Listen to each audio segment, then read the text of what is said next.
that we go next to Mr. Smith, and who will be recognized for 5 minutes. Thank you, Madam Chair.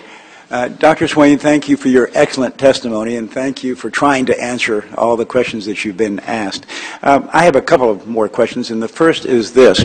Why aren't the interests of the American people being better represented? Well, I think it's because the American people are not organized in lobbies, and most of them are trying to make a living, and so they're not in the pressure groups that seem to have the most influence over members of Congress.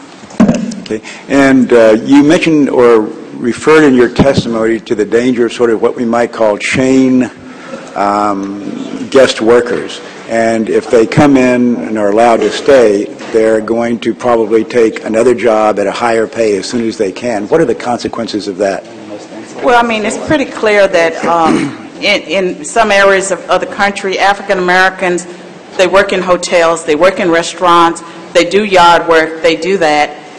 There is a displacement of American workers, and whenever there's a crackdown, all of those jobs that we're told that Americans will not take, you see thousands of Americans, hundreds of them lining up to take those jobs. And so there are employers that would prefer immigrant labor because it's easier to exploit that labor.